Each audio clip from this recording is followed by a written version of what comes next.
पता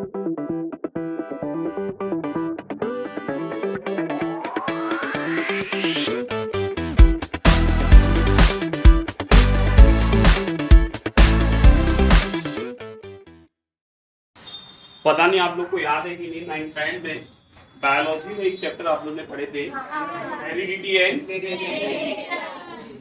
जो बच्चे यहाँ पर पढ़े उनको याद होगा। उसमें बहुत डिटेल में हम लोग ने जीन्स के बारे में, डीएनए के बारे में, क्रोमोसोम्स के बारे में, आरएनए के बारे में, मेंडल्स के लॉज के बारे में, हम लोग ने monohybrid cross ratio, dihybrid cross ratio और फिर डिजीज के बारे में पढ़े थे हम लोगों ने।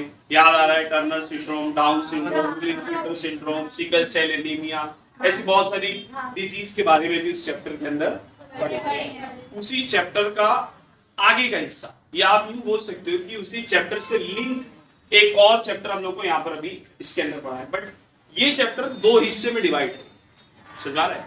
ये चैप्टर दो हिस्से में डिवाइड है। एक हिस्सा जहां पर हम लोग हेरिडिटी से रिलेटेड टॉपिक को डिस्कस करेंगे, दूसरा हिस्सा है एवोल्यूशन वाला, जो एक अलग कंटेक्स्ट पे चलता है, उसको हम लोग नेक्स्ट लेक्चर में पढ़ेंगे पूरा, ठीक है? वो अलग एक सिनेरियो है, उसको एक अलग फेज में स्टडी करेंगे। चैप्टर बेसिकली दो पार्ट में डिवाइड है, समझ आ रहा है? हम लोग को अगर ध्यान से आप नाम देंगे तो क्या दिया नाम? हेरिडिटी एंड एवोल्यूशन, है ना? आप लोग के साइंस 2 का पहला चैप्टर है बच्चों, और याद रखो इस टर्म से आप लोग वाकिफ हो, मेरे ख्याल से ये भी आप लोगों ने पढ़े ही है। बहरहाल अभी हम लोग फिलहाल इसको हम लोग डिस्कस नहीं करने वाले, हम लोग डिस्कस किसको करने वाले? ठीक है। और यहाँ पर जब बात हेरिडिटी की होती है ना, तो थोड़ा सा कान खड़े हो जाना चाहिए। उसके पीछे का रीजन ये है कि इस फील्ड के अंदर इतनी ज्यादा इंप्रूवमेंट हो चुकी है आज के टाइम पर, मतलब अगर आप इसको पढ़ने जाएं तो इसके अंदर बहुत सारा कंटेक्स्ट आपको मिलेगा, और फ्यूचर में इससे रिलेटेड बहुत सारे चैप्टर्स भी आपको मिलने वाले। जैसे अगर आप अभी देख रहे हो, हम लोग 9th में पढ़े थे, 10th में वापस से पढ़ रहे हैं। हम लोग हेरिडिटी पढ़े तो हम लोग को बायोटेक्नोलॉजी के बारे में पता चला।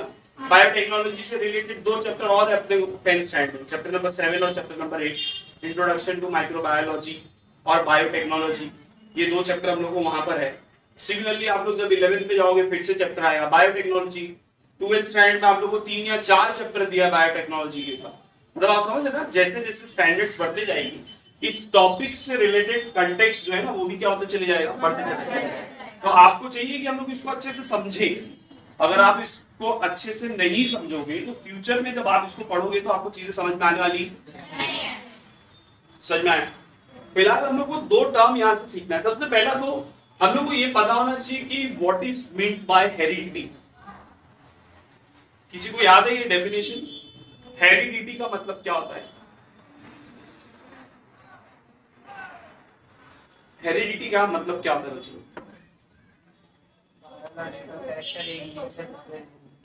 वेरी, एक जीन से दूसरे जीन में नहीं हो सकता। जीन तो अलग चीज है।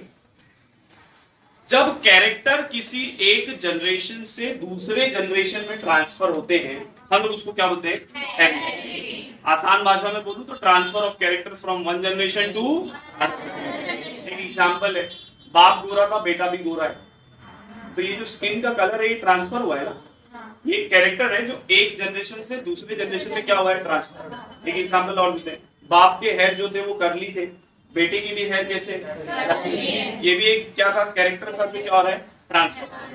समझ आ रहा है? सो जब कैरेक्टर ट्रांसफर होते हैं किसी एक जनरेशन से दूसरी जनरेशन में, उसी को हम लोग क्या बोलते हैं? हेरिडिटी। और जब आप हेरिडिटी को स्टडी करते हो ना बच्चे लोग, तो उसको हम लोग बोलते हैं इनहेरिटेंस। उसको क्या बोलते हैं? अगर डेफिनेशन चाहिए तो वो भी लिख देता हूँ। Heredity means what? Transfer of character. Heredity means what? Character from one generation to, clear है ना? From one generation to another. And what is inheritance? Inheritance is nothing but study of heredity.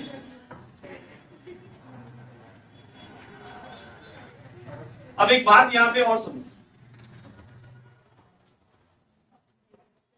ये जो हम लोग अभी जो कुछ भी पढ़ने वाले हैं यहाँ पर, इसके अंदर बहुत सारे अलग अलग साइंटिस्ट लोगों का कंट्रीब्यूशन है। ऐसा नहीं है कि किसी एक ने हम लोग को सारी इंफॉर्मेशन दे दिया, बहुत सारे लोगों ने हम लोग को इसके बारे में क्या किया है, इंफॉर्मेशन प्रोवाइड किया है। और आज उस बिना पर वो सारी नॉलेज के बेस पर आज हम लोग ने इतनी ज्यादा इंप्रूवमेंट करके रखे। धीरे धीरे आपको समझ में आएगा कि कितनी इंप्रूवमेंट हम लोग ने करके रखे।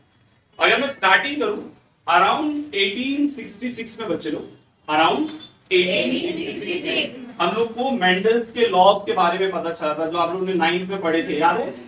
मेंडल्स ने हम लोग को बताया था कि किस तरीके से कैरेक्टर ट्रांसफर, याद है? हम लोगों ने सीखे थे मोनो हाइब्रिड, क्रॉस रेशियो और ट्राई हाइब्रिड कि कैसे कैरेक्टर ट्रांसफर होते हैं। हम लोगों ने पढ़े थे कि अगर माँ बाप दोनों गोरे हो तो पॉसिबिलिटी है कि बेटा काला हो सकता है। अरे याद है कि नहीं भाई, पढ़ाया था 10th में 9th में। तो हम लोग ने पढ़े, मेंडल्स ने ये सारी चीजें बताया था हम लोग कि कैरेक्टर कैसे ट्रांसफर होते हैं, समझ में आ रहा है? इसीलिए मेंडल्स को फादर ऑफ जेनेटिक्स भी बोलते हैं बच्चे। सारी इंफॉर्मेशन तो बेसिकली उसी ने स्टार्ट किया था, याद है ना? इसकी भी स्टोरी बताया था आप लोगों को 9th में कि कैसे क्या। ठीक है, अभी उस पॉइंट पे नहीं जा सकता बच्चे लोग, सॉरी फॉर दैट। आप 9th में नहीं थे, आपकी गलती है, ठीक है? Father of genetics. इसके बाद बच्चे लोग 1901 में ना ह्यूगो डी व्राइस ने हम लोग को बताया सडन चेंज के बारे में। किसके बारे में? जिसको आम भाषा में हम लोग म्यूटेशन बोलते हैं।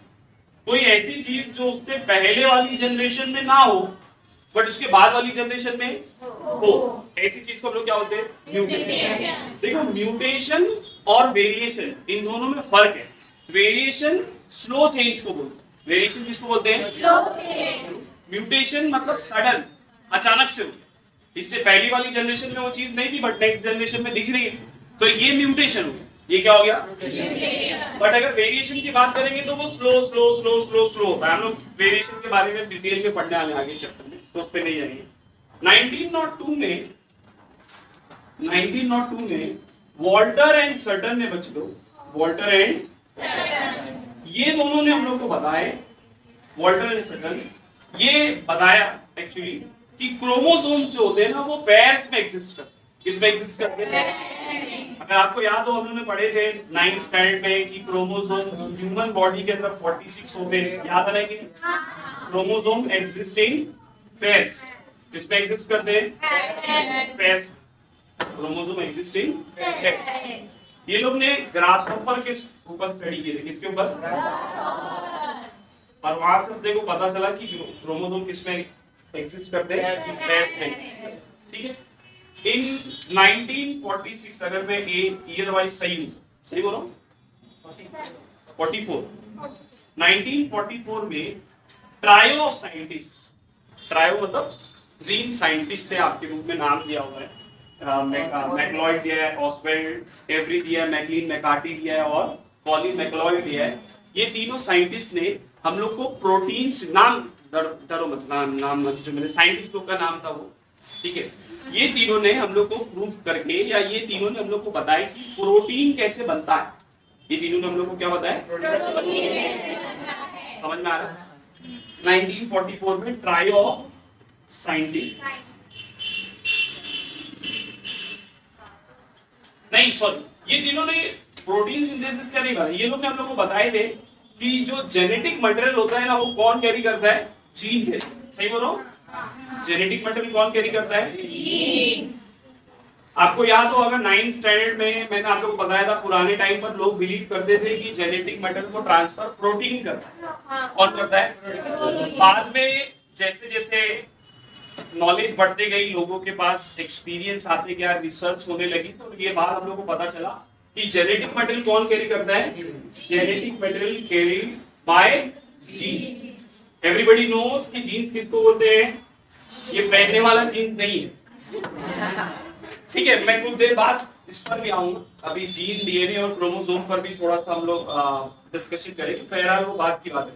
1966 में चलो, ईयर 1966, ठीक है। 2 साइंटिस्ट थे, फ्रैंकोइस जैकब और Jacques Monod.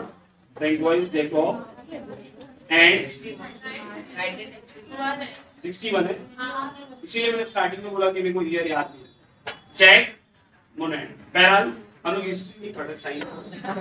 Francois Jacob and Jacques Monod, इन लोगों ने प्रूव किया कि प्रोटीन कैसे सिंथेसाइज, प्रोटीन कैसे बनता है। इसका एक मॉडल किसने बताया हम लोग को? फ्रैंकोइस जैकब और जैक मोनार्ड, प्रोटीन सिंथेसिस का मॉडल। ठीक है, हम लोग इस चैप्टर में बहुत डिटेल में पढ़ने वाले इसको। ठीक है, इसके बाद बच्चे लोग जो इंफॉर्मेशन थी अच्छी खासी हम लोग के पास कलेक्ट हो गई थी। उसके बाद से हम लोगों की जो डिस्कवरी थी और हम लोग का जो इसके अंदर टेक्नोलॉजी थी वो बहुत ज्यादा इंप्रूवमेंट हुई। हम लोगों ने जेनेटिकली मॉडिफाइड क्रॉप बनाए, हम लोगों ने इस टेक्नोलॉजी की मदद से हम लोगों ने जेनेटिकली ट्रांसफर होने वाली डिजीज को पता लगाए। ये वो सारी चीजें जिसकी वजह से आज हम लोग मेडिकल फील्ड में इतना ज्यादा इंप्रूव कर चुके हैं। आज के टाइम पर हम लोग फीटस के अंदर आइडेंटिफाई कर लेते हैं कि इसको कौन सी डिजीज हो रही है या फ्यूचर में कौन सी डिजीज हो सकती है, बिकॉज ऑफ जीन्स नॉलेज। आज अपने पास पता है, आज हम लोग को पता है कि कौन सा जीन इससे कंबाइन होगा तो कौन सी डिजीज अराइज हो सकती है। हम लोगों को पता है कि कौन से जीन में क्या चेंजेस होने की वजह से क्या क्या प्रॉब्लम अराइज हो सकता है। सारा तो नहीं बट मैक्सिमम हम लोगों को पता है। इसीलिए हम लोग देखते हैं कि बहुत सारे प्री मैच्योर जो प्रॉब्लम्स होती थी नाउ अ डेज वो क्या हो गई है, कम हो गई। पुराने जमाने में अगर आप लोग डेथ रेशियो निकालो तो बहुत ज्यादा होते थे बच्चों के, जो डेथ रेशियोज होते थे ना, बच्चा पैदा होते साथ मर जाता है, ये बहुत सारे हम लोग को केसेस दिखते थे। नाउ अ डेज हम लोग को ये सारी चीजें देखने नहीं मिलती। अक्सर आप लोग सुनते होंगे प्रेगनेंसी के टाइम पर आजकल बहुत सारी रिपोर्ट्स निकाली जाती है। नोटिस किए हर एक पर्टिकुलर डेट्स होता है वो लोग का, ये मंथ में ये मंथ में ये मंथ में वो लोग क्या करते हैं, बहुत सारी रिपोर्ट्स। पुराने जमाने में ऐसा नहीं होता था। क्यों नहीं होता था? टेक्नोलॉजी इतनी एडवांस नहीं थी ना। आज के टाइम पर जो पुराने नानी दादी रहते वो लोग ताना मारते रहते हैं, हम लोग के टाइम पे ऐसा नहीं होता था। हाँ ये ना होगा खाली पैसा खा सकते नहीं। हमन के देखा हमन कैसे जिया बच्चे के, होता है कि नहीं? बट क्यों ऐसा क्यों होता है? देखो आज के टाइम पर अपने पास टेक्नोलॉजी, हम लोग उसको यूज करते हैं। हम लोग पहले से पता करते हैं कि क्या फीटस को कोई प्रॉब्लम है, जो चाइल्ड डेवलप हो रहा है उससे कोई मदर को प्रॉब्लम है, माइट भी। हम लोग बहुत सारे ऐसे केसेस देखते हैं जहां पर हम लोग को पता चलता है, डॉक्टर हम लोग को बोलता है कि या तो मैं बच्चे को बचा पाऊंगा या तो माँ। सुने हो कि नहीं? है पिक्चर्स में हम लोग अक्सर सुनते हैं। अच्छा वो लोग जानबूझ के ऐसे सिनेरियो पे लाके छोड़ देते कि हम लोग भी इमोशनल जान जाने वाली है। ठीक है, बहरहाल हम लोग को पता है। क्यों पता है? क्योंकि आज के टाइम पर हम लोग टेक्नोलॉजी में इतने एडवांस है बच्चे लोग, इसीलिए हम लोग इतनी सारी रिपोर्ट्स निकलवाते हैं ताकि हम लोग को पता चल सके कि जो फीटस ग्रो हो रहा है वो प्रॉपर है या नहीं, उसके अंदर कोई प्रॉब्लम अराइज तो नहीं हो रही है, उस प्रॉब्लम की वजह से माँ को कोई प्रॉब्लम तो नहीं होने वाली। XYZ बहुत सारे हम लोग के पास आज के टाइम पे सॉल्यूशंस हैं। समझ में आ रहा है? हम लोग, अगर आपको याद हो, मैंने आपको बताया था बहुत सारी ऐसे केसेस होते हैं जहां पर जीन्स कंबाइन होने की वजह से डिजीज अराइज होती है। हम लोग को पता है कि अगर मैं बात करूं वो एनिमल्स की जो सेक्सुअली रिप्रोड्यूस होते हैं, जहां पर दो पेरेंट्स इन्वॉल्व होते हैं, तो उसमें बहुत बार ऐसा होता है कि एक पेरेंट्स ऐसा है जो नॉर्मल है और एक पेरेंट ऐसा है जिसके अंदर डिजीज तो है बट वो कैरियर है। याद है ना, मैंने आपको बताया था कैरियर वो होता है जिसको डिजीज नहीं है बट डिजीज वाला जीन्स अपने अंदर वो रखता है। हाँ समझ रहे हो कि नहीं? क्रोमोसोम पेयर्स में ना अपने पास, तो हो सकता है जिस फॉर्म में उसके पास डिजीज है वो कैसे फॉर्म में, रेसेसिव फॉर्म में दबी हुई है। डिजीज है बट कैसी है? रेसेसिव। उसको डिजीज नहीं है बट उसके पास उसके जीन्स है। अब मान लो वो किसी ऐसे पर्सन से शादी कर ले जिसके अंदर भी डिजीज है बट कैरियर फॉर्म। कौन से फॉर्म में? और अगर दोनों के कैरियर ही आ जाए, मतलब दोनों के पास से रेसेसिव जीन्स ही आ जाए, तो जो ऑफस्प्रिंग बनेगा उसको तो डिजीज होगी ना। सिकल सेल एनीमिया का केस याद है आप लोग को? हमने पढ़ी कि सिकल सेल एनीमिया एक ऐसी डिजीज है जो जेनेटिकली ट्रांसफर हो रही है। हो सकता है कि भैया आपको वो डिजीज ना हो सकता है आपको डिजीज, बट आपके आगे किसी जनरेशन में हो सकती है। अगर कोई कैरियर है और वो किसी दूसरे कैरियर से क्या कर ले भैया, शादी कर ले, तो पॉसिबिलिटीज आर देयर कि उसकी जनरेशंस में क्या हो, सिकल सेल एनीमिया वाली डिजीज आ जाए। आप समझ रहे हो ना मैं क्या बोल रहा हूँ? तो हम लोग क्या करते हैं, जैसे कुंडली मैच करते हैं हम लोग, उसकी जगह क्या मैच कर सकते हैं, डीएनए मैच करवा सकते हैं। भैया इनके डीएनए कंबाइन होने से कोई डिजीज तो अराइज होने वाली नहीं है। मजाक कर रहा हूँ, क्लियर है ना? आज अपने पास बहुत सारी डिजीज का क्योर अवेलेबल है। आप देखो ना, हम लोग जेनेटिकली मॉडिफाइड क्रॉप्स पढ़ते हैं, गोल्डन राइस के बारे में पढ़े थे हम लोगों ने, बीटी ब्रिंजल, बीटी कॉटन, बहुत सारी चीजें पढ़े थे, बहुत सारी डिजीज के बारे में पढ़े। हम लोगों ने देखे कि कैसे हम लोग मॉडिफाई करते हैं क्रॉप्स के अंदर, क्लोनिंग के बारे में पढ़े थे, हाइब्रिडाइजेशन के बारे में हम लोगों ने पढ़े। ये सब किसकी मदद से बच्चों? जब आपने ये जीन्स के बारे में स्टडी किए तब आपको पता चला ना। समझ में आ रहा है कि? तो भैया इन सबको थोड़ा सा इज्जत दो, क्योंकि हम लोग जो फ्यूचर में पढ़ने वाले हैं और शायद आप लोग का किसी का करियर हो, वो जॉब अपॉर्चुनिटी हो। मैं हमेशा बच्चों को बोलता हूँ कि बायोटेक्नोलॉजी एक अच्छी फील्ड है, ग्रोइंग फील्ड है, आप लोग उसकी तरफ भी अपने माइंड को लेकर जा सकते। बहुत सारे बच्चे कंफ्यूज रहते हैं अपने करियर को लेकर, तो ये भी एक अच्छी फील्ड है, ग्रोइंग फील्ड, आप वहां पर भी जा सकते हो। बहरहाल वो आपकी मर्जी है। समझ में आ रहा है कि नहीं? यहाँ तक कि क्लियर है? किसने क्या काम किया ये समझ में आ गया? कोई दिक्कत? नेक्स्ट टॉपिक इस चैप्टर का बहुत इंपॉर्टेंट और इंटरेस्टिंग टॉपिक है। इसको समझना बहुत जरूरी है, क्योंकि इसके अंदर बहुत सारे पार्ट्स हैं और थोड़ा सा टफ है, थोड़ा सा, बहुत ज्यादा टफ नहीं। कोशिश करूंगा अच्छे से समझाने के लिए। लिख लो तो हम लोग फिर इसको स्टार्ट करें।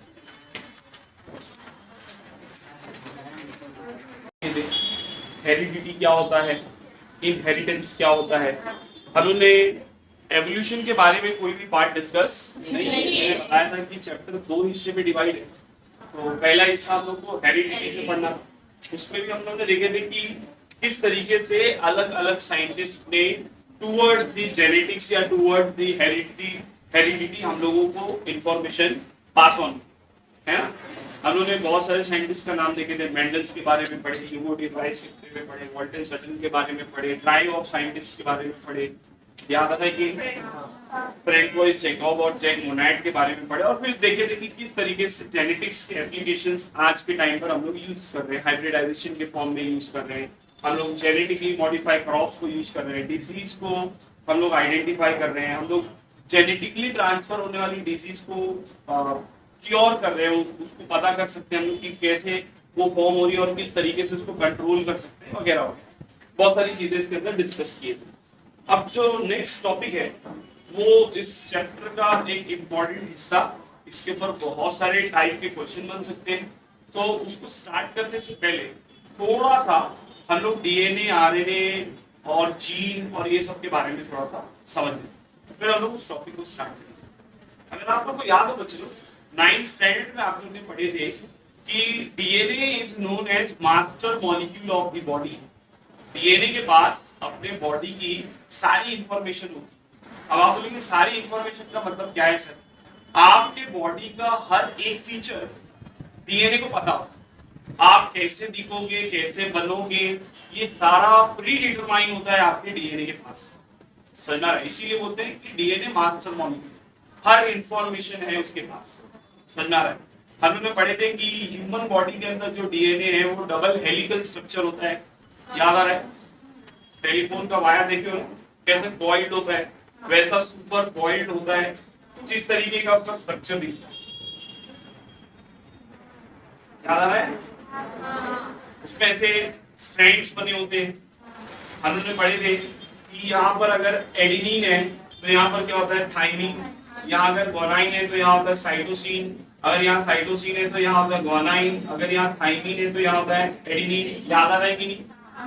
इसको हम लोग, अगर आप लोग को याद हो तो हम लोग पढ़े थे 4 टाइप के नाइट्रोजनियस बेस पेयर होते हैं। अगर आप उसको फर्दर ब्रेक करो, तो आपको पता चलेगा कि ये जो न्यूक्लियोटाइड्स के सीक्वेंस है जिससे ये अपना डीएनए बन रहा है, ये 4 टाइप के होते हैं, एडेनिन, थाइमिन, ग्वानाइन और साइटोसिन। और इनकी पेयरिंग फिक्स होती है। एडेनिन हमेशा किससे मैच होगा? थाइमिन। ग्वानाइन हमेशा किससे मैच होगा? साइटोसिन। मैं याद कराने के लिए बच्चों को हमेशा बोलता हूं आटा, गेहूं, चावल। एटी आटा, गेहूं, चावल, है ना? जब भी डीएनए होगा ना बच्चों, याद है ना डीएनए का फुल फॉर्म क्या लिखा था? Deoxyribose acid. डीएनए के अंदर ये 4 टाइप होती है, एडेनिन, थाइमिन, ग्वानाइन और साइटोसिन।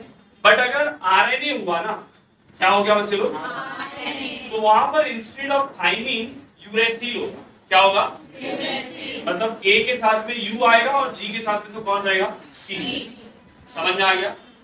देखो डीएनए जो है ना वो जितने भी लिविंग ऑर्गेनिज्म है उनके अंदर जेनेटिक मटेरियल को कैरी करता है। जेनेटिक मटेरियल मतलब जो एक जनरेशन से दूसरे जनरेशन में जाता है उसको हम लोग क्या बोलते हैं, जेनेटिक मटेरियल बोलते हैं। तो डीएनए सारे लिविंग ऑर्गेनिज्म में जेनेटिक मटेरियल को क्या करता है, कैरी करता है। एक्सेप्शन है वायरस का।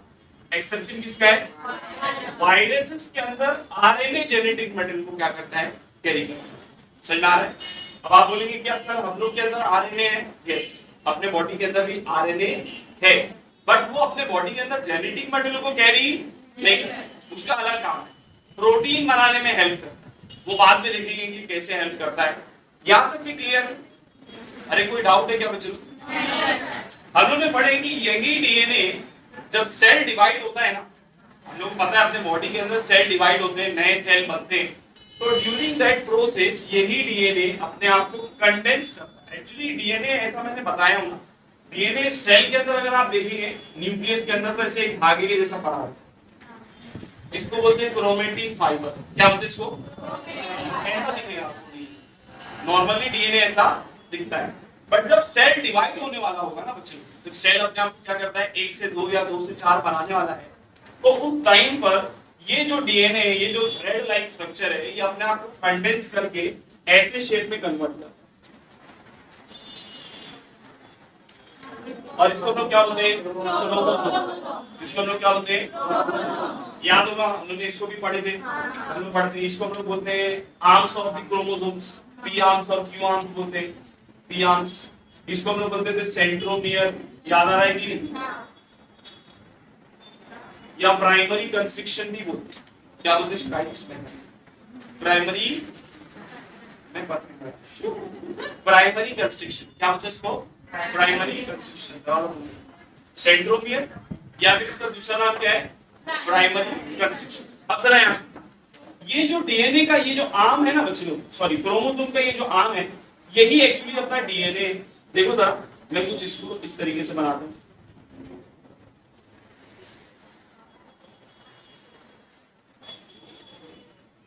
समझे? यही अपने आप को कंडेंस करके क्या बना दिया है, क्रोमोसोम। बट एक्चुअली में ये है क्या, डीएनए। ये एक्चुअली में है क्या, डीएनए का एक सेगमेंट। डीएनए का एक सेगमेंट, जैसे मैं इतना दूर का हिस्सा लूं, सिर्फ इतने दूर, a segment of DNA, a segment of DNA which provide a complete information about single protein। एक सिंगल प्रोटीन को बनाने के लिए जो कुछ भी इंफॉर्मेशन चाहिए वो किसके पास होती है, इस सेगमेंट ऑफ डीएनए के पास। पूरे डीएनए के पास नहीं, इतने सेगमेंट के पास। और इतने से सेगमेंट को हम लोग स्पेसिफिकली एक नाम देते हैं जीन। क्या नाम देते हैं, gene. What is gene? Sir gene अपने डीएनए का ही एक छोटा सा हिस्सा, बट वो कैसा हिस्सा है, वो एक सिंगल प्रोटीन बनाने की पूरी इंफॉर्मेशन अपने पास। समझ में आया? हाँ या ना? कोई दिक्कत? Gene clear, DNA clear, chromosome clear. अब सवाल ये होता है कि सर आपने बोले कि जेनेटिक मटेरियल ट्रांसफर होता है, ये जेनेटिक मटेरियल ट्रांसफर कैसे होता है? देखो अगर लिविंग ऑर्गेनिज्म सेक्सुअली रिप्रोड्यूस करने वाला है तो हम लोग को पता है कि उसमें 2 पेरेंट इन्वॉल्व है, और अगर वो एसेक्सुअल रिप्रोडक्शन करता है तो उसमें सिंगल पेरेंट इन्वॉल्व होगा। अपने लोग चैप्टर 3 में पढ़ेंगे डिटेल में उसको। देखो जब सिंगल पेरेंट इन्वॉल्व है तो उसके अंदर एक ही सेल, वही सेल अपने आप को किसी तरीके से 2 या 4 या 10 या 20 सेल में क्या कर लेता है, डिवाइड। उसके अंदर जो सेम क्रोमोसोम था वही क्रोमोसोम बाकी सब जगह भी क्या हो जाता है, पहुंच जाता है। मतलब जो डीएनए पहले सेल में था, जब वो डिवाइड हुआ तो वही डीएनए किसमें आ गया, ये दोनों में भी आ गया। इसीलिए जो डॉटर सेल बनेंगे वो एग्जैक्टली सिमिलर दिखते हैं, किसके जैसा, पेरेंट सेल। किसके जैसा? एग्जांपल ले सकते हो अम्मी अब्बा का, अरे अमीबा का मतलब अमीबा एक रहता है, अपने आप को बाइनरी फिजन से डिवाइड कर देता है, 2 में कन्वर्ट हो जाता है। अब जब वो 2 में कन्वर्ट हुआ बच्चे लोग, तो जो 2 नए अमीबा बने वो एक ही अमीबा से फॉर्म हुए ना, तो वो सिमिलर दिखते, किसके जैसा, पेरेंट अमीबा। समझ में आया? इसके अंदर चेंजेस देखने के लिए मिलने वाला। बट अगर हम लोग बात करते हैं सेक्सुअल रिप्रोडक्शन की, तो वहां पर हम लोग को पता है कि 2 पेरेंट इन्वॉल्व होते हैं। Genetic material half from male और हाफ फ्रॉम फीमेल क्या होता है, कंबाइंड।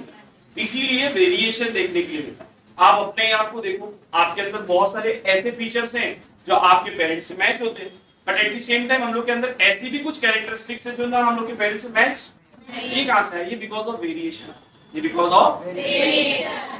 देखो अगर मैं ह्यूमन बॉडी की बात करूं बच्चों लोग, तो हम लोग के पास 46 क्रोमोसोम, कितने?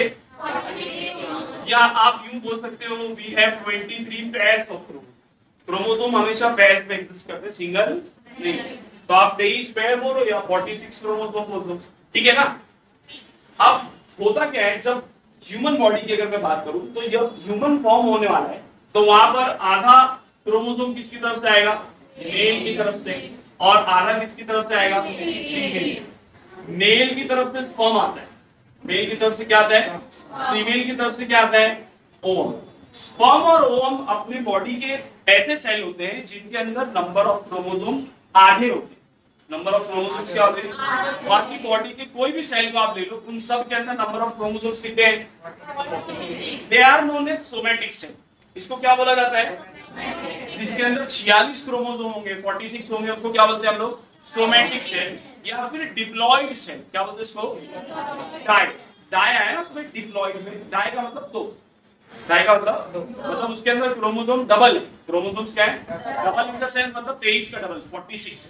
बट स्पर्म और ओवम अपने बॉडी के ऐसे सेल्स होते हैं जिनके अंदर नंबर ऑफ क्रोमोसोम हाफ होते हैं। नंबर ऑफ क्रोमोसोम्स क्या होते हैं? इसके अंदर कितने हैं? 23। इसके अंदर कितने? अब बताओ कंबाइन होकर कितना बना? अरे समझेगी आप खुद ही सोचो ना, अगर दोनों जगह से 46 आ गए, 46 आ गए, क्या होगा? 92। तो सर इंसान को नहीं, कुत्ता बिल्ली जानवर कुछ और बने वाले बात है, इंसान तो बनने वाला है कि नहीं? 92 नहीं होना चाहिए, कितने होने चाहिए? तो भैया इसीलिए आधा कहां से आएगा? मेल से। आधा कहां से आएगा? अगर ध्यान से देखो बच्चों, यहाँ पर क्रोमोसोम मिक्स हो रहा है। क्रोमोसोम क्या हो रहा है? इसीलिए हम लोगों के अंदर वेरिएशन देखने के लिए मिलता है, चेंजेस देखने के लिए, क्योंकि हमारे अंदर जेनेटिक मटेरियल क्या हो रहा है? मिक्स। जेनेटिक मटेरियल, ये स्पर्म अगर आप ध्यान से देखो, स्पर्म की बॉडी ऐसी होती है, यहाँ पर एक्रोसोम होता है, उसके अंदर डीएनए भरा होता है, सकार। अब ये डीएनए कितने क्रोमोसोम का बना होता है? सकार है। ये मेल है, ऐसी फीमेल्स में अगर ओवम होगा तो वहां पर भी हैप्लॉइड क्रोमोसोम होगा, मतलब 23 क्रोमोसोम होंगे, हैप्लॉइड सेल होगा। तो ये जेनेटिक मटेरियल मतलब यहाँ का डीएनए और यहाँ का डीएनए क्या होता है? मिक्स होता है। अब समझना, जेनेटिक मटेरियल को कौन ट्रांसफर कर रहा है? DNA transfer. कौन ट्रांसफर कर रहा है? समझ में आया? पक्का? कोई दिक्कत? अटेंडेंस दे दो, कंटिन्यू करो। लेट्स सी, याद तो ये डिस्कस हो गया कि भैया हम लोग के बॉडी के अंदर हम लोग को क्यों चेंजेस देखने के लिए मिलते हैं, और जो एसेक्सुअली रिप्रोड्यूस हो रहे हैं उनके अंदर क्यों हम लोग को चेंजेस देखने के लिए नहीं मिलते। अब एक सवाल ये कि क्या वेरिएशन अच्छी चीज है? वेरिएशन होना चाहिए या नहीं? क्यों?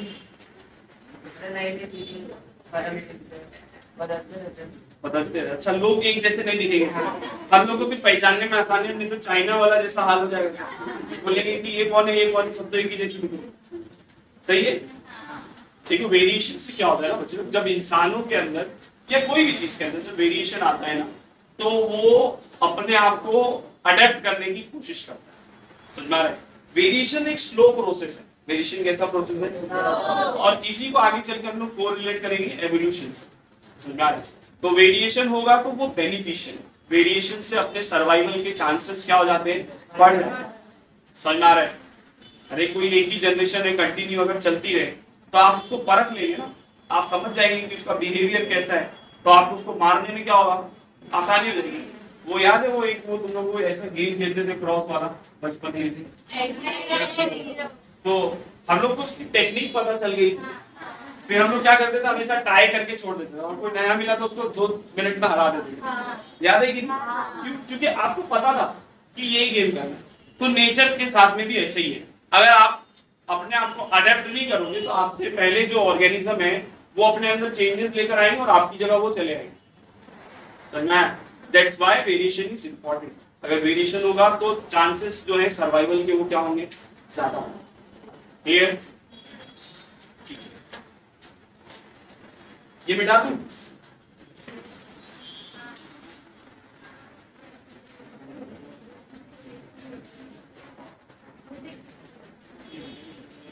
चलो वापस बैक टू द टॉपिक।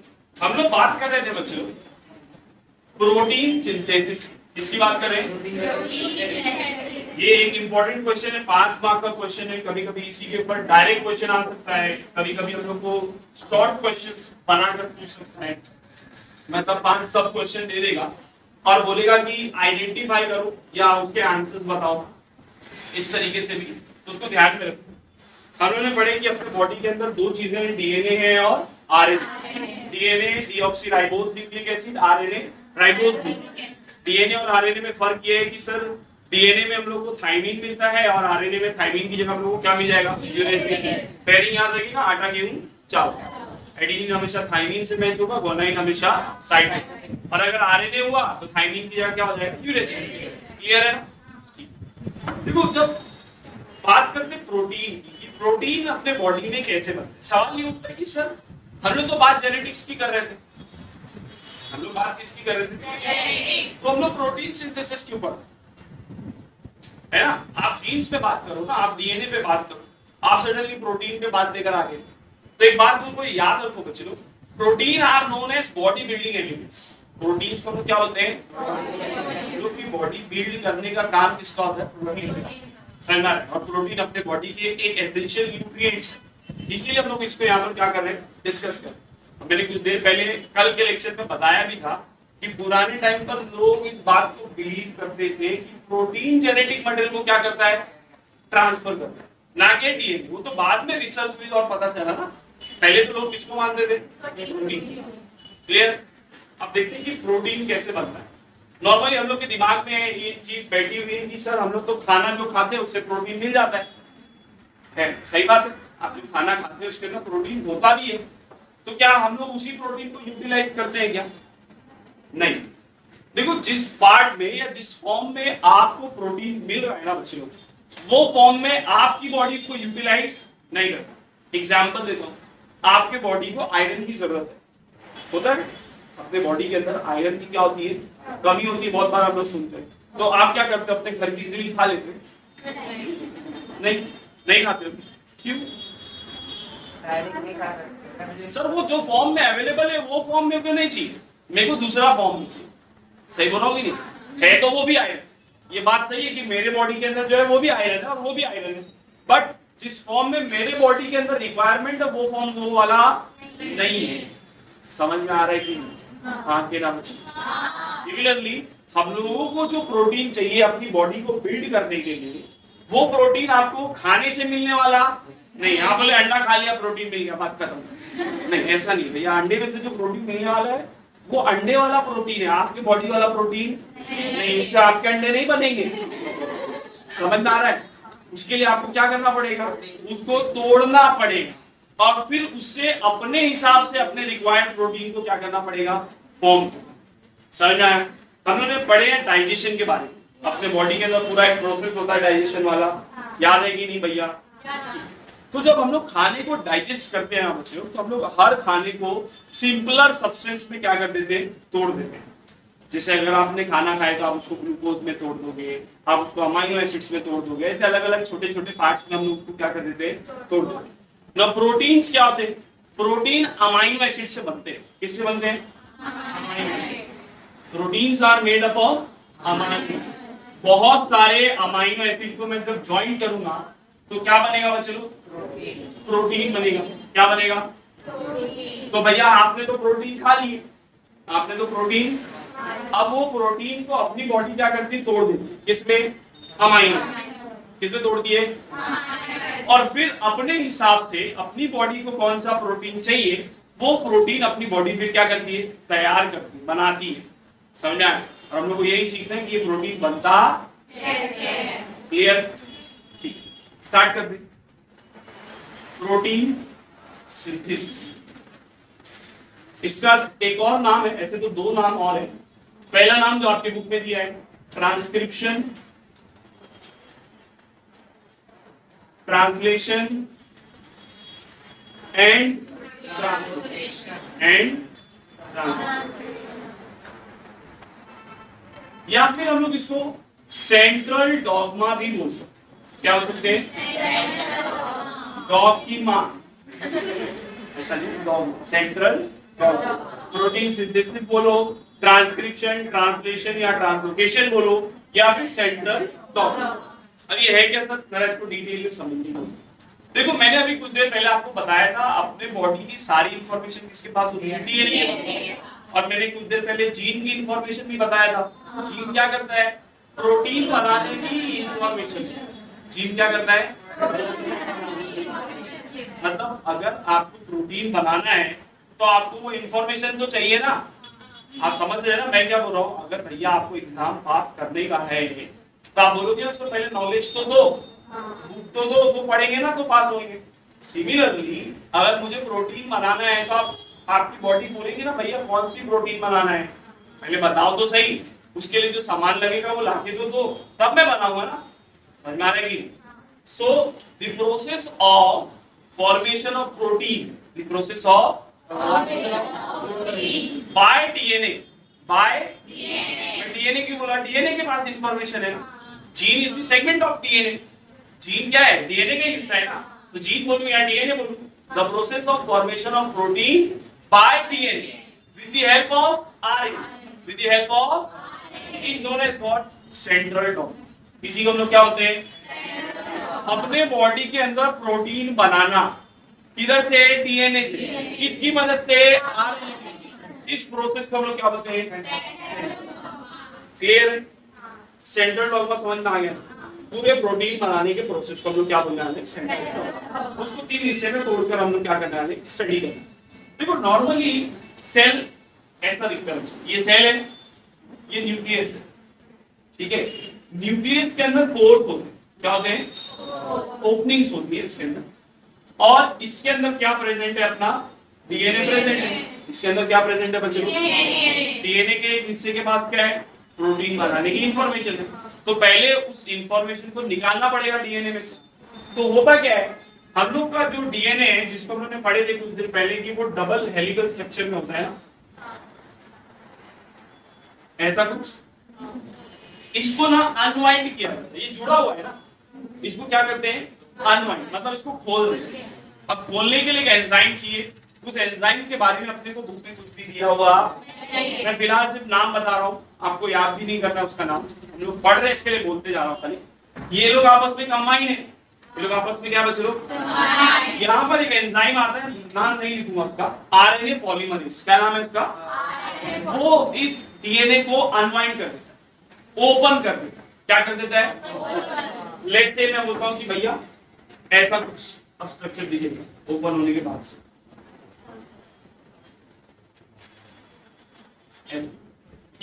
ठीक है, अनवाइंड हो, ये टूट गया, बॉन्ड क्या हो गई है, अब होगा क्या, लेट्स से ये ए था, ये डी था, ये सी था, ये जी था, ये ए था तो यहाँ डी था, ये डी था तो यहाँ सी था, सॉरी डी था तो ए है, सी था तो जी था, जी था तो ऐसी का माइंड हुए होंगे। अब यहाँ पर होता क्या है बच्चों, ये जैसे ही अनवाइंड होगा इसके कॉम्प्लीमेंट्री बेस पे, कॉम्प्लीमेंट्री मतलब उसका उल्टा, उसकी जो पैरिंग है, एडेनिन है तो उसका उल्टा क्या होता है, थाइमिन। बट अभी यहाँ पर आरएनए बनने वाला है, क्या बनने वाला है, तो यहाँ पर क्या कौन आएगा, यूरेसिल, कौन आएगा, थाइमिन है तो कौन आएगा, एडेनिन, साइटोसिन है तो कौन आएगा, ग्वानाइन, ग्वानाइन है तो कौन आएगा, साइटोसिन। इस तरीके से सीक्वेंस क्या होना स्टार्ट होगी, बनना स्टार्ट। मतलब बोलने का है कि इसने अपने आप को तोड़ा, अनवाइंड किया, और हम लोग ने उस इंफॉर्मेशन की एक कॉपी क्या किए, रेडी कर ली। उस इंफॉर्मेशन की एक कॉपी क्या कर लिए, रेडी। एक स्क्रिप्ट थी, एक स्क्रिप्ट थी वहां पर, स्क्रिप्ट समझ रहे हैं ना, प्रोटीन बनाने की, उसके ऊपर लिखा हुआ था कि ये लगेगा प्रोटीन बनाने के लिए। हम लोग ने उसकी एक कॉपी क्या कर लिए, रेडी कर ली, उसकी एक कॉपी क्या कर लिए। बट इस बात को समझो, एग्जैक्ट कॉपी उसका कॉम्प्लीमेंट्री बेस पर है ना, इसीलिए हम लोग बोलते हैं ट्रांसक्रिप्ट। उसको क्या बोलते हैं, तो याद है बचपन में तुम लोग देखते थे जादुई मैप रहता था, तो पानी में ऐसा देखने का, तो मैप पढ़ने में आता था, राइटिंग समझ में नहीं आती थी। अरे मूवीज में यार नहीं देखे, डूब मत, ऐसा दिखाता है कि मैप वगैरह ऐसा पानी में पकड़ो तो मैप पढ़ने में आता है। तो ऐसी हम लोग ने भी यहाँ से इंफॉर्मेशन जो थी प्रोटीन बनाने की, उसकी एक कॉपी क्या कर ली है, रेडी कर ली, बट ये कॉपी डायरेक्ट नहीं है, कोडेड फॉर्म में। कैसे फॉर्म में? बोलने का मतलब समझ में आया? कौन से फॉर्म में? Coded form. क्लियर है? अरे कोई दिक्कत है क्या? ये जो रेडी हो रहा है, ये आरएनए रेडी हो रहा है ना, मैंने अभी बताया, क्योंकि यहाँ यूरेसिल है, तो ये क्या बन रहा है? आर। अब ध्यान से समझो, इसने इससे मैसेज ले लिया, इसने से इसीलिए इसका नाम पड़ा mRNA। क्या पड़ा? Messenger RNA. क्या नाम पड़ गया? समझ में आया कि नहीं? What is transcription? The formation of mRNA with the help of DNA is known as what? Transcription. Transcription क्यों है? एक स्क्रिप्ट थी, उसका एक कॉपी बनाया गया है, कोडेड फॉर्म में बनाया गया है, इसीलिए उसका नाम क्या रखा गया? ट्रांसक्रिप्शन। अब समझ में आ गया? अरे हाँ के नाम पक्का। मतलब हम लोग ने डीएनए से इंफॉर्मेशन ले ली, किसकी? प्रोटीन बनाने में, बट जो इंफॉर्मेशन मिली है वो कैसे फॉर्म में है? Coded form. कैसे फॉर्म में है? जैसे ही ये एमआरएनए का सीक्वेंस रेडी होगा, जैसे ही ये एमआरएनए बनेगा, इसका एक सीक्वेंस होगा, जितने दूर अपना जीन रहेगा उतने दूर करके वो पूरा सीक्वेंस क्या हो जाएगा? फॉर्म हो जाएगा। और उसके बाद ये एमआरएनए, ये सब कहां पर हो रहा था? न्यूक्लियस के अंदर हो रहा था। डीएनए किधर है? न्यूक्लियस के अंदर है। तो ये एमआरएनए जैसी रेडी होगा बच्चे लोग, ये इस न्यूक्लियर पोर से, ये होल जो है ना न्यूक्लियस के, इसमें से ये मैसेंजर आरएनए क्या हो जाएगा? बाहर आ जाएगा। कहां पर? साइटोप्लाज्म। कहां पर आ जाएगा? याद दीजिए, क्लियर है? हम लोग ने डीएनए से कोडेड फॉर्म में मैसेज लेकर कहां पर चले आए? साइटोप्लाज्म। अच्छा, जो कोडेड फॉर्म में मैसेज आ रहा है उसको क्या बोलते हैं? Messenger mRNA. क्लियर भैया? ये आपका एमआरएनए है जो कहां पर आ गया बच्चों लोग? साइटोप्लाज्म। कहां पर आ गया? Now what happened? मैंने बोला कि इसने जो मैसेज लेकर आया वो कोडेड फॉर्म में लेकर आया। उस कोडेड फॉर्म के मैसेज को हम लोग बोलते हैं कोडॉन। क्या बोलते हैं? CODON। या फिर हम लोग इसको बोलते हैं ट्रिपलेट कोडॉन। क्या बोलते हैं इसको? सवाल ये उठता है कि सर व्हाई ट्रिपलेट कोडॉन? हमेशा याद रखना, एक अमीनो एसिड को बनाने के लिए 3 न्यूक्लियोटाइड की जरूरत पड़ती है। कितने? 3। एक अमीनो एसिड बनाएंगे तो उसके लिए कितने न्यूक्लियोटाइड चाहिए? इसलिए क्या पड़ा नाम? ट्रिपलेट। ट्रिपला 3। समझा रहे कि नहीं? एक्टिवा में बैठते ना, ट्रिपल सी, तो ट्रिपलेट कोडॉन। अब ट्रिपलेट क्यों पढ़ा ये समझ में आ रहा है ना? अब आप बोलिए सर अमीनो एसिड पे क्यों जा रहे हैं? भैया बनाना क्या है आपको? प्रोटीन। किससे बनेगा? समझ में आया? कोई दिक्कत? तो ट्रिपलेट कोडॉन क्या बोलेंगे इसको हम लोग? होता क्या बच्चों कि इस कोडॉन को, ये कोडेड फॉर्म में मैसेज है ना, तो उसको डिकोड करना पड़ेगा। ये अगर लॉक है तो उसका कोई तो चाबी होगी ना। इसकी चाबी कौन होती है? Transfer RNA. इसकी चाबी कौन होती है? टीआरएनए। क्या नाम उसका? ट्रांसफर आरएनए क्या करता है? इसको डिकोड करता है। जैसे इसके पास कोडॉन है ना, ट्रांसफर आरएनए के पास एंटीकोडॉन है। ये ताला है तो उसके पास चाबी है। वो क्या करता है? इसको आके डिकोड करता है और पता लगाता है कि कौन सा अमीनो एसिड चाहिए, और वो अमीनो एसिड वो क्या करता है? लेकर देता है या लाकर देता है। कौन? ट्रांसफर। इसीलिए इस प्रोसेस को हम लोग बोलते हैं ट्रांसलेशन। क्या बोलते हैं इसको? जब वो एक एक करके अमीनो एसिड लाता जाएगा, हम लोग उसको क्या बोलेंगे? ट्रांसलेशन। कैसे कर रहा है ये समझ में आया? सर मैसेज कोडेड फॉर्म में था, उसको डिकोड करना है। ट्रिपलेट कोडॉन था, उसके अपोजिट में हम लोग एंटी कोडॉन्स लेकर आते हैं। कौन लाता है? ट्रांसफर। ट्रांसफर आरएनए मैसेज को डिकोड करता है, पता लगाता है कौन सा अमीनो एसिड चाहिए, और वो वाला अमीनो एसिड क्या करता है? लाकर देता है। इस प्रोसेस को क्या बोलते हैं? ट्रांसलेशन। इस प्रोसेस को क्या बोलते हैं? ट्रांसलेशन। देखो जैसे ही एमआरएनए बाहर आएगा ना बच्चों, यहाँ पर एक बड़ा सा हिस्सा आकर बैठता है जिसको हम लोग बोलते हैं राइबोसोमल आरएनए। क्या बोलते हैं इसको? आरआरएनए। क्या बोलते हैं इसको? हो रहा क्या है? ट्रांसफर आरएनए आ रहा है, मैसेज को डिकोड कर रहा है और अमीनो एसिड लाकर दे रहा है, बट अमीनो एसिड अपने ऐसी पड़ी रहेगी क्या? नहीं। उन सारी अमीनो एसिड को क्या करना पड़ेगा? ज्वाइंट करना। क्या करना पड़ेगा? ज्वाइंट। तो इन सारी अमीनो एसिड को जो ट्रांसफर आरएनए लाकर दे रहा है, राइबोसोमल आरएनए उन सारे अमीनो एसिड को क्या करता है? ज्वाइंट करता है एक बॉन्ड से, जिसको बोलते हैं पेप्टाइड बॉन्ड। क्या बोलते हैं बच्चों लोग? Peptide bond. क्या बोलते हैं इसको? जैसे मान लो ये अमीनो एसिड है, एग्जांपल देना, तो इनके बीच में जो बॉन्ड है वो कौन सी बॉन्ड है? Peptide bond. और ये कौन जोड़ने का काम कर रहा है? आर, राइबोसोमल आर है। बचपन में पढ़े थे राइबोसोम प्रोटीन बनाने में हेल्प करते हैं, लोअर क्लास में पढ़े थे, नहीं याद है वाले बातें। राइबोसोमल आरएनए क्या करता है? सारे अमीनो एसिड को पेप्टाइड बॉन्ड से जोड़ने का काम करता है। समझ में आ रहा है? और यहाँ पर आ गया, फिर आगे बढ़ेगा, फिर नेक्स्ट वाले को ज्वाइन करेगा, फिर आगे बढ़ेगा नेक्स्ट वाले को, फिर आगे बढ़ेगा नेक्स्ट वाले को। इस तरीके से वो अपनी जगह को क्या करता है? चेंज करता है, लोकेट कर रहा है, अपनी पोजीशंस को क्या कर रहा है? चेंज कर रहा है। इसीलिए उसका नाम क्या पड़ा? हो गया तीनों। और पेप्टाइड बॉन्ड से ज्वाइन होने के बाद सारे अमीनो एसिड कंबाइन होंगे और क्या बना देंगे? प्रोटीन। क्या बना देंगे? प्रोटीन। ये वही प्रोटीन है जिससे आपकी बॉडी बनती है बच्चे लोग। समझ में आया? आके ना पक्का तो नहीं बोल रहे? Transfer RNA, sorry protein synthesis, ये प्रोसेस पूरा क्या है? प्रोटीन।